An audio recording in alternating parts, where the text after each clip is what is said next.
पैसे वाला सेठ व्यापार करने जाता है, नाव से व्यापार करने के लिए जा रहा है। रोज आता, खूब कमा के लाता।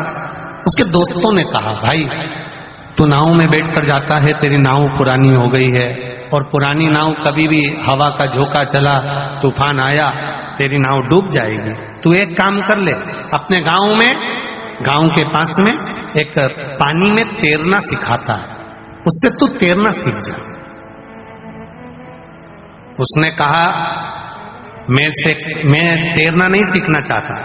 कितने दिन लगेंगे? उसने कहा, वो कह रहा था 3 दिन के अंदर सेठ जी को मैं तैरना सिखा दूंगा। 3 दिन लगेंगे बस और तैरना सिखा दूंगा। अब 3 दिन, सेठ जी ने कहा 3 दिन में अगर तैरना सीखूंगा तो व्यापार कैसे कम नहीं रह जाएगा। व्यापार करने जाऊंगा तो करोड़ों का धन कमा के लाऊंगा, लाखों का धन कमा के लाऊंगा, और तू कह रहा है कि 3 दिन सीखने में लगा दो। मैं सीखना विकना नहीं है। तो मैंने उस तैरने वाले व्यक्ति से पूछा, मान लो अगर कोई तैरना नहीं सीखे, मेरा दोस्त अगर तैरना नहीं सीखे तो क्या करना चाहिए? उसने कहा, तुम्हारे दोस्त को कह देना 2 खाली पीपे ऊपर से बिल्डिंग कराकर उसका छेद बंद कर खाली पीपे को नाव में रख ले, तो कभी अगर तूफान आएगा तो वो खाली पीपे पकड़कर पानी में अगर कूद भी गया तो उसको भले तैरना नहीं आता तो भी वो बच जाएगा, मरेगा नहीं। रख ले खाली पीपे 2। अब मित्रों ने सेठ जी से कहा, एक काम करो, तुम इतना कमाने में लगे हो, तुम्हें तैरना सीखना नहीं है, तैरने के लिए तुम्हारे पास टाइम नहीं है सीखने के लिए, तो तुम 2 खाली पीपे रख लो। उसने कहा, इतना कह रहे हो तो 2 खाली पीपे मेरी नाव में रख लेता हूं। उसने नाव में 2 खाली पीपे रख लिए। अब नाव के अंदर 2 खाली पीपे रखे, चले। 1 आध महीना निकला। 1 महीना निकलने के बाद अपने गांव आ रहा था, इतने में तूफान चल गया। और जो नदी में, तालाब में, सरोवर में, समुद्र में तूफान चला, तूफान चलते ही नाव डोलने लगी। जितने लोग नाव चलाने वाले थे वो कूद कूद कर भागने लगे, क्योंकि उनको तैरना आता था। इसको तैरना नहीं आता था। इसने एक व्यक्ति से पूछा, नाव चलाने वाले से, मेरे पीपे कहाँ हैं? उसने कहा, तुम्हारे सिर के पास में रखे हैं। उसने उठा, सब कूद गए, तैर कर पार निकल गए। नाव डूबने लगी। इसने विचार करा, करूं तो करूं क्या, मुझे तैरना नहीं आता, पर पीपे पकड़कर उतरना है, बस खाली पीपे उठाना था। उसी के पास में 2 पीपे भरे हुए सोने की मुद्राओं से रखे हुए थे, जिसको वो कमा कर ला रहा था। उसके मन में आया, अगर खाली पीपे लेकर कूदा तो क्या मतलब था? भरे हुए पीपे मेरे सोने से भरे हुए, मुद्राओं से भरे हुए हैं, इनको कैसे छोड़ दूं? कैसे छोड़? मुद्रा से भरे हुए ये पीपे, सोने की मुद्राओं से भरे हुए ये पीपे, मैं इनको छोड़ूं कैसे? खाली पीपे उसने छोड़ दिए नाव के अंदर और भरे पीपे लेकर कूद गया। आखिरी में जाकर डूब गया, मर गया, समाप्त हो गया। ये सेठ की कथा नहीं, ये अपनी कथा है। हम भी भरे पीपे संभालने में लगे हुए हैं। ये जमीन मेरी, ये जायदाद मेरी, ये संपदा मेरी, ये प्रॉपर्टी मेरी, ये गाड़ी मेरी, ये बंगला मेरा, ये घर मेरा, परिवार मेरा। हम केवल भरे हुए पीपों को संभालने में लगे हुए हैं, पर 2 पीपे, राम नाम के 2 अक्षर, कृष्ण नाम के 2.5 अक्षर, पंचाक्षर मंत्र शिव का, 1 नाम भगवान का, यदि 2 पीपे खाली अर्थात 2 अक्षर का नाम हम अपने पास रख लेते तो शायद भवसागर से पार उतर गए होते, पर नहीं उतर। हमने प्रॉपर्टी जोड़ी, हमने धन बनाया, हमने गाड़ी बनाई, हमने बंगला बनाया, हमने संपदा बनाई, हमने सत्ता बनाई। 25 लाख की गाड़ी में घूमने वाला भी एक दिन 25 रुपए के लोटे में भराकर हरिद्वार पहुंच जाता है। मात्र 25 रुपए का लोटा होता है, जिसके अंदर उसकी अस्थियों को भर दिया जाता है और हरिद्वार ले जाते हैं।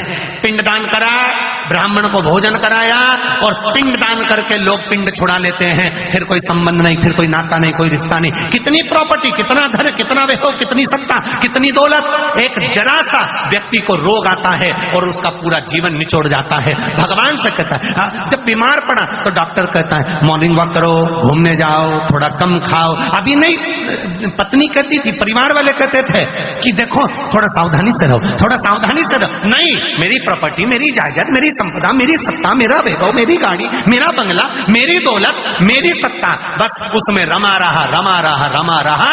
और एक दिन मौका आया नाव डूबने का, क्योंकि यह पुरानी नाव कभी भी डूब सकती है। जब मौका आया डूबने का तब भरी, बस अब लग रहा है मेरा बंगला कौन संभालेगा, गाड़ी कौन संभालेगा, मेरे बाद में कौन संभालेगा, उसी में समाता रहा, उसी में रमता रहा और आखिरी में डूब गई नैया, मर गया, समाप्त हो गया। शिव महापुराण की कथा ये संसार सागर में तैरना सिखाती है, 7 दिन के अंदर पार होना बता देती है कि हमें पार कैसे होना। एक बात अपनी जिंदगी में उतार कर रखना कि जिससे तुमने विवाह करा है, जिसके साथ तुम्हारी शादी हुई है, जिसके साथ में तुम्हारा मंगल विवाह हुआ है, जिसके साथ तुम्हारी शादी हुई है, पाणी ग्रहण संस्कार हुआ है, विवाह हुआ है, वो प्रयास करती है कि कभी अपशब्द ना बोले।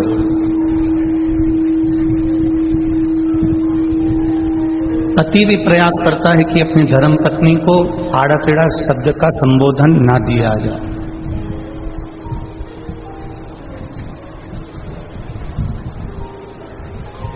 कोई ऐसा शब्द ना बोला जाए जिससे पति की वाणी का बुरा पत्नी को लगे या पत्नी की वाणी का बुरा पति को लगे।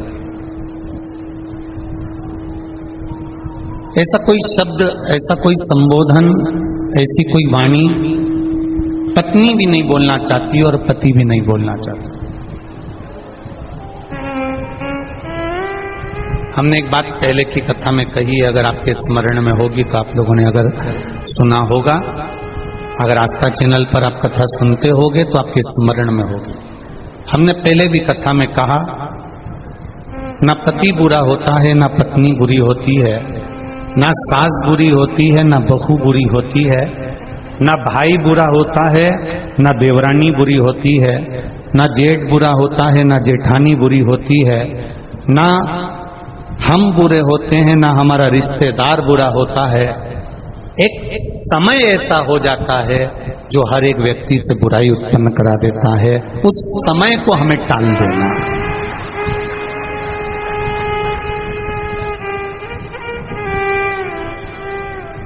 सरस्वती माता कब सावित्री बन जाती हैं, कब सावित्री माता सरस्वती बन जाती हैं, कब पार्वती दुर्गा बन जाती हैं, कब पार्वती माँ काली बन जाती हैं, कब लक्ष्मी वैकुंठी बन जाती हैं, कब माता लक्ष्मी अपने आनंद सुख को देने वाली धान्य लक्ष्मी, संतान लक्ष्मी, वैभव लक्ष्मी, सिद्ध लक्ष्मी, प्रतिष्ठा लक्ष्मी बन जाती हैं, समय का कोई ठिकाना नहीं होता।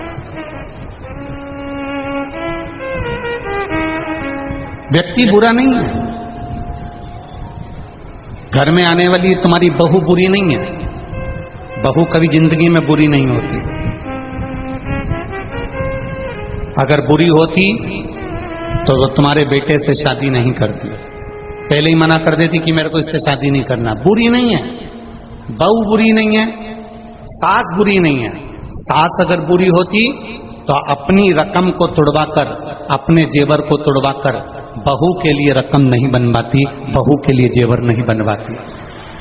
बहू बुरी नहीं है, सास बुरी नहीं है, पति बुरा नहीं है, परिस्थितियां कुछ ऐसी बन जाती हैं, कुछ समय की घड़ी, पल, क्षण, चक्र ऐसा चल जाता है जिसके कारण बस हमारे भीतर बुरा हमको नजर आने लगता है, बुरा हमको दिखने लगता है।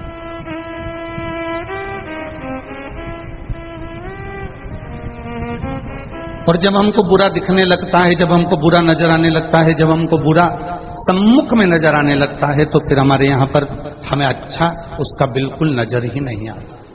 कुछ समय की गणना है,